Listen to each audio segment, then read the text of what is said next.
नवाज शरीफ, बहुत सारे इस तरह से ग्रह बैठे हैं। तो ये पहली शादी का ब्रेकअप और दूसरी शादी का योग सप्तम में गया है, तो एक दूसरी शादी की तरफ ये इंडिकेट कर रहा है।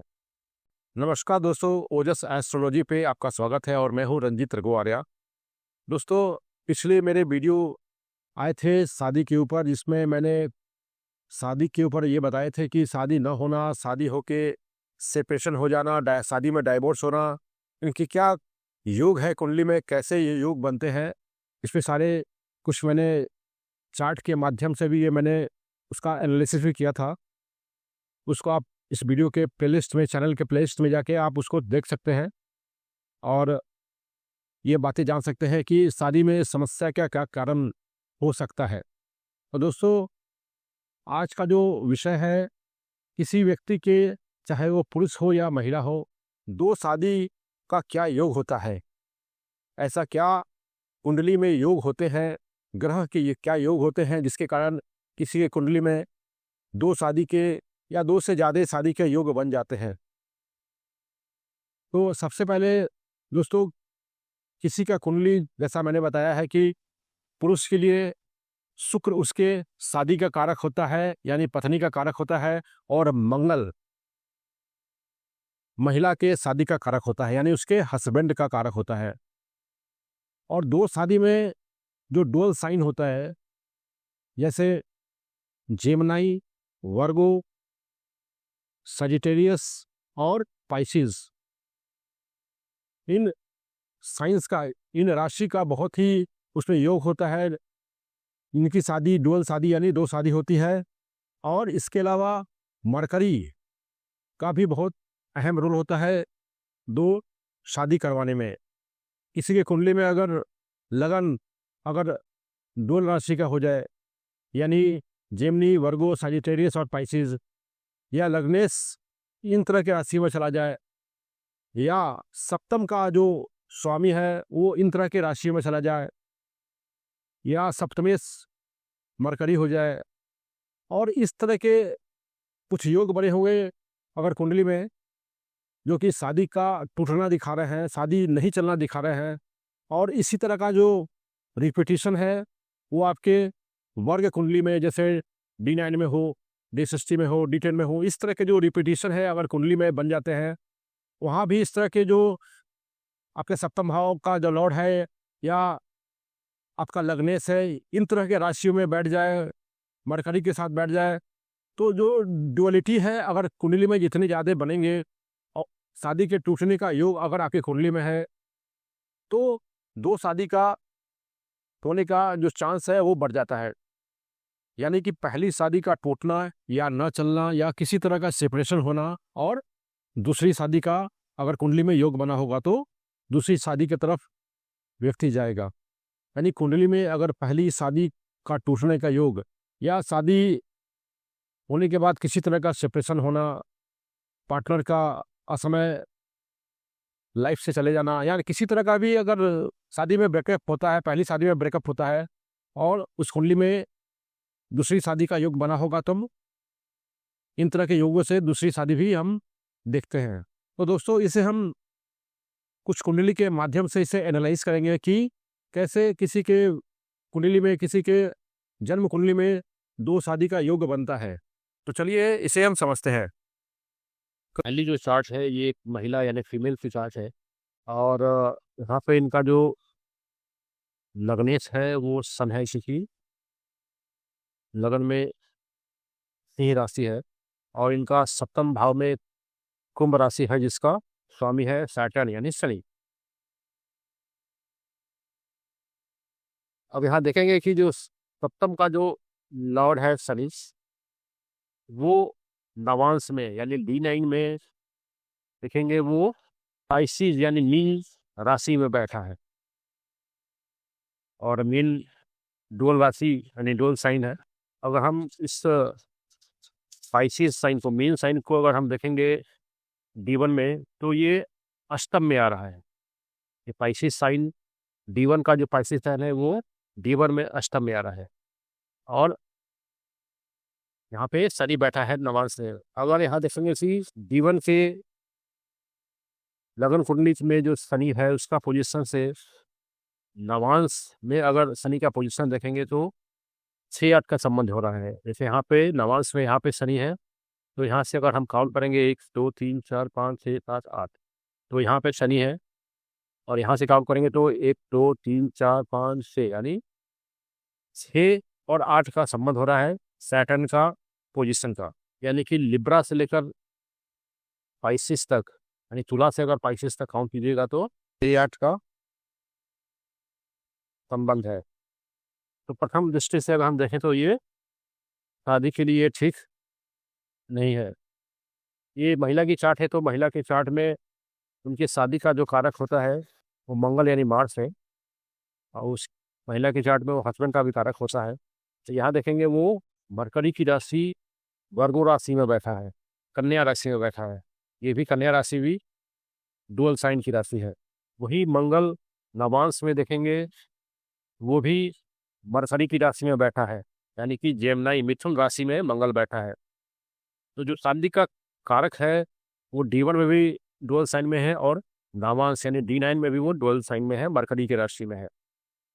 एक और बात यहाँ पर देखेंगे, नवांश में जो सप्तम का जो लॉर्ड, सप्तम जो राशि है वो स्कॉर्पियो है, वृश्चिक राशि है, और वृश्चिक राशि का जो लॉर्ड है मार्स, वो अपने से अष्टम में बैठा है, यहाँ सेकंड हाउस में। तो अष्टम में बैठना, नवांश कुंडली में डुअल साइन में बैठना, और लगन कुंडली में डुअल साइन में बैठना,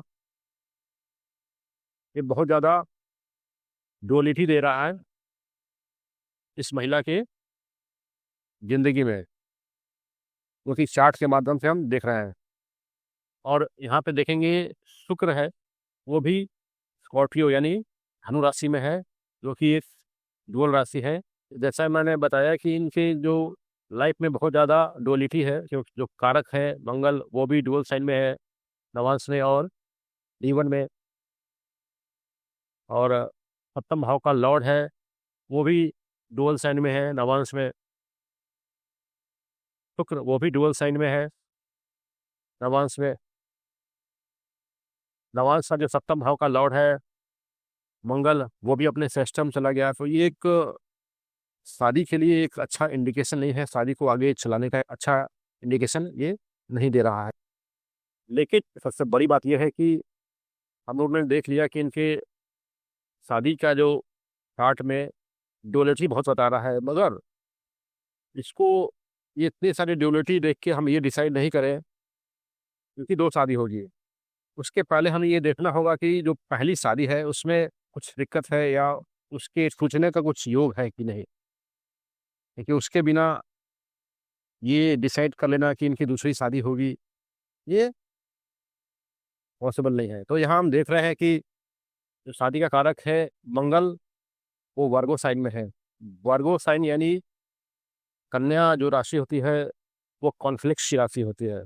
दूसरी बात है कि जो मंगल की राशि में यहाँ देखेंगे वृश्चिक स्कॉर्पियो साइन में केतु बैठा है, यानी केतु का एनर्जी है मंगल के अंदर। और भृगुनंदी नारी के हिसाब से इनके ट्राइन में 1 2 3 4 5, या इधर से काउंट करेंगे 1 2 3 4 5, 1 2 3 4 5 6 7 8 9, इनके त्रिकोण में राहु आ रहा है। केतु का एनर्जी है वो कट करने का है, और राहु का भी यहाँ पे जो मैलेफिक इन्फ्लुएंस है कारक मंगल के ऊपर। तो यहाँ पे जो मंगल है शादी का कारक और हस्बैंड का कारक, वो बुरी तरह से राहु और केतु से पीड़ित है। नवांश में वो अपने से अष्टम गया, डुअल राशि में बैठा है। तो ये दिखा रहा है कि इनकी शादी जो है, पहली शादी बहुत अच्छी नहीं होगी। और इतने सारे जो प्लैनेट जो शादी के कारक हैं, भाव लॉर्ड है सैटर्न, मार्स जो शादी का कारक है वो ड्यूअल साइन में, दोनों D1 और D9 में नवांश में दई बहुत सारे इस तरह से ग्रह बैठे हैं। तो ये पहली शादी का ब्रेकअप और दूसरी शादी का योग बता रहा है। ये एक मेल का चार्ट है, और इनके लगन में तुला राशि है जिसका स्वामी है शुक्र। सप्तम में मेष राशि आ रहा है जिसका स्वामी है मंगल। और पुरुष के चार्ट में शुक्र यानी वीनस उनके शादी का और पत्नी का कारक होता है। नवांश में देखेंगे कि वीनस यानी शुक्र वर्गो राशि यानी कन्या राशि जो कि एक कॉन्फ्लिक्ट की राशि होती है और ये डुअल साइन भी है। वीनस कन्या राशि में केतु के साथ है, वो भी अष्टम में बैठा है। और यहाँ पे D1 में जो लगन लॉर्ड है वो भी शुक्र ही है, यानी लगन लॉर्ड और कारक दोनों शुक्र है, जो कि नवांश में डुअल साइन में है, अष्टम भाव में है और केतु के साथ है। और जो शुक्र है कन्या राशि में वो नीच का हो जाता है। और जैसा मैंने पिछली चार्ट में बताया था, केतु ब्रेकअप का कारक होता है और कन्या राशि कॉन्फ्लिक्ट, तो ये शादी से लिए अच्छा इनका भविष्य नहीं दिखा रहा है।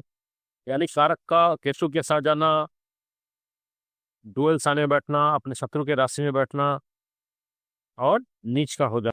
अगर D1 में इसे अगर चंद्र कुंडली हम बनाएंगे तो सप्तम में केतु आ रहा है, यानी ये चंद्र कुंडली से जो लगन है और सप्तम में राहु केतु का प्रभाव है। और सप्तम का जो स्वामी है यानी ये यहाँ पे मकर राशि आ रही है और मकर राशि का लॉर्ड शनि यहाँ देखेंगे डुअल राशि में, यानी वो भी वर्गो राशि बैठा है जो कि कॉन्फ्लिक्ट की राशि है। चंद्र कुंडली से भी जो सप्तम का जो लॉर्ड है शनि वो डुअल साइंस और कॉन्फ्लिक्ट की राशि वर्गो यानी कन्या में है। उसी अगर शनि को अगर हम नवांश में देखेंगे तो वो सजिटेरियस यानी धनु राशि में है, धनु राशि भी डुअल साइन है। और नवांश में अगर हम सेम साइन थ्योरी से जाएंगे, मतलब कि यहाँ पर देखेंगे कि धनु का जो लॉर्ड है वो जुपिटर है और यहाँ जो पाइसिस यानी मीन का भी लॉर्ड जुपिटर है, बृहस्पति है। तो सेम साइन में से जाएंगे तो शनि पर राहु और चंद्र का भी प्रभाव है। तो यहाँ पर सप्तम भाव, चंद्र से जो सप्तम भाव का लॉर्ड है वो भी पीड़ित है, डुअल साइन में है और चंद्र कुंडली के हिसाब से सप्तम और लगन पे राहु केतु का प्रभाव है। तो ये भी शादी के बाद एक शादी के टूटने का, शादी को न चलने का इंडिकेशन दे रहा है। और इतने सारे डुअल साइन में सप्तम भाव का जो लॉर्ड है चंद्र कुंडली और लगन कुंडली से वो सप्तम में गया, तो एक दूसरी शादी की तरफ ये इंडिकेट कर रहा है। दोस्तों आशा करता हूँ कि ये जो कुंडली का योग मैंने आपको बताया है, इसमें शादी टूटना और उसके बाद शादी का योग बनना, दो शादी का योग कैसे बनता है इसे आपने समझा होगा। और जैसा मैंने पहले बताया है कि आप शादी ना होना, शादी में सेपरेशन होना, इसके जो जो क्या योग है आप चैनल के प्लेलिस्ट में जाकर देख सकते हैं, मैरिज के प्लेलिस्ट में जाकर देख सकते हैं और आप समझ सकते हैं। तो दोस्तों आशा करता हूँ ये वीडियो आपके लिए लाभदायक होगा। अगर किसी तरह का क्वेरी है तो कमेंट में पूछ सकते हैं। और इस वीडियो को देखने के लिए आपका बहुत बहुत धन्यवाद।